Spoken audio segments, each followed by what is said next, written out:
የምሩና የናሆም ወዳጆች እልልልልልልል በሉ እንኳን በሰላም ተገላገልሽ በሏት። ምሩዬ ወልዳለች ማለት ነው። ናሆማ የልጅ አባት ሆነ፣ የተመኘው ደረሰለት።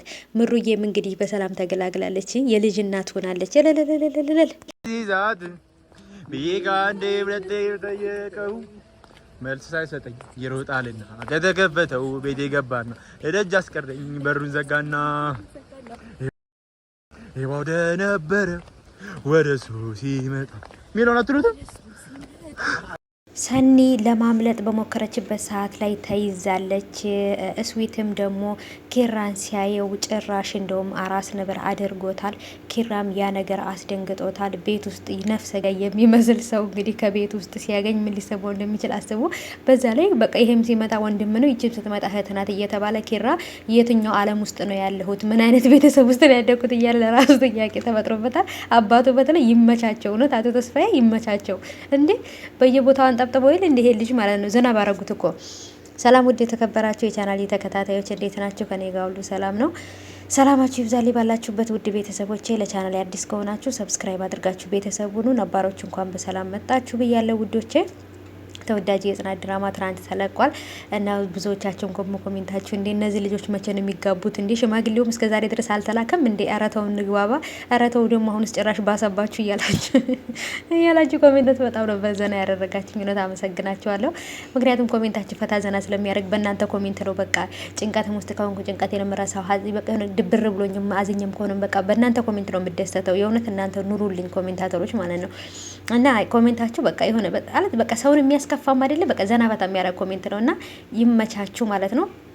የጽናትም አባት ደግሞ ልታኮሪኝ ነው፣ በጣም ደስ ብሎኛል ልጄ ምናምን ብለው በጣም ነበር እንትን ያሉት። በቃ ይሄ ለሰርግ የሚዘጋጀው ነገር ዝግጅት አለ፣ የሆነ ነገር አለ። በቃ ያ ነገር ስታዩት ማለት ነው የሆነ በቃ አለ አይደለ ደስታ ነው የሚሰጣችሁ ማለት ነው። በተለይ ደግሞ የሰው ደስታ የሚያስደስታችሁ ሰዎች በእነሱ ትደሰታላችሁ ብዬ አስባለሁ። የናሆማም ልጅ እንግዲህ እንዳይወለድም እንዴ ምሩ ሆዱ አይገፋም እንዴ?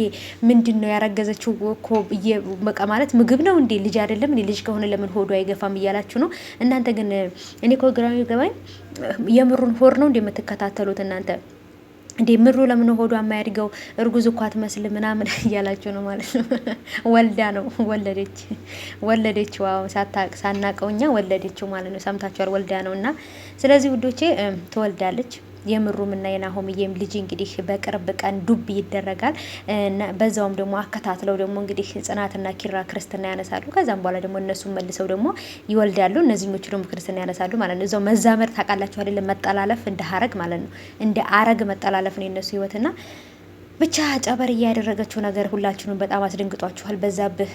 በዚህ ምክንያት የጽናትን ቤተሰብ ወይንም ጽናትንና አባቷን እናንተ ባመጣችኋቸው ሰዎች ነው፣ እነሱ ናቸው እንደዚህ ያደረጉት፣ እነሱን ተከትላ ነው ሄደችው ብሎ ወይንም ደግሞ ከእነሱ ጋር ስትሄድ ያያት ሰው ሌላ ችግር ከባድ ችግር እንዳያመጣባቸው በጣም ፈርታችኋል። እኔም በትናንት ቪዲዮ ላይ ነግሬያችኋለሁ። ምክንያቱም በጣም የፈራሁት ነገር ይሄንን ነው። ምክንያቱም በዛብህ የነ ጽናትን ቤተሰብ ጽናትንም ለመጉዳት የነሱን ቤተሰብ ለመጉዳት የሆነ ምክንያት ነው የሚፈልገው ማለት ነው። እና ያንን ምክንያት ደግሞ እንግዲህ አሁን ላይ ጨበርዬ ሌላ ትልቅ ችግር አምጥታባቸዋለች። አሁን ላይ የሰርግ ዝግጅቱ አለ፣ ፕሮግራሙ አለ ምናምን ያ ነገር እንትን ብሎ በዛብህ ደግሞ እንግዲህ እነ ኪራ ወይንም ደግሞ ጨበርዬ ይዛት እንደሄደች ካወቀ ኪራ ራሱ ከጨበርዬ ጋራ የበዛብህ ሚስት ከጨበርዬ ጋራ እንደሄደች ራሱ ኪራ የሚያውቀው ነገር የለም። በምን እንዴት አድርጋ ይዛት እንደወጣች ነው ግራ ይገባኝ እኔ ማለት ነው። በቃ በምን ሲስተም ኪራ ራሱ የሚያውቀው ነገር የለም።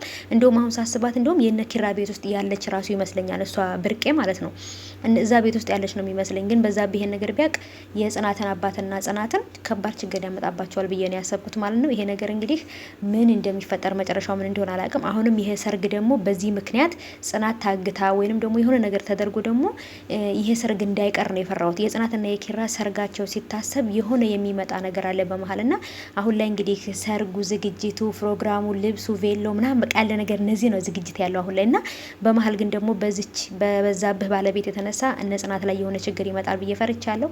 ይሄ ሰርግ አሁንም ደግሞ እንዳይቀር ብዬ ፈርቻለሁኝ። እስቲ እንግዲህ ምን እንደሚፈጠር እናያለን።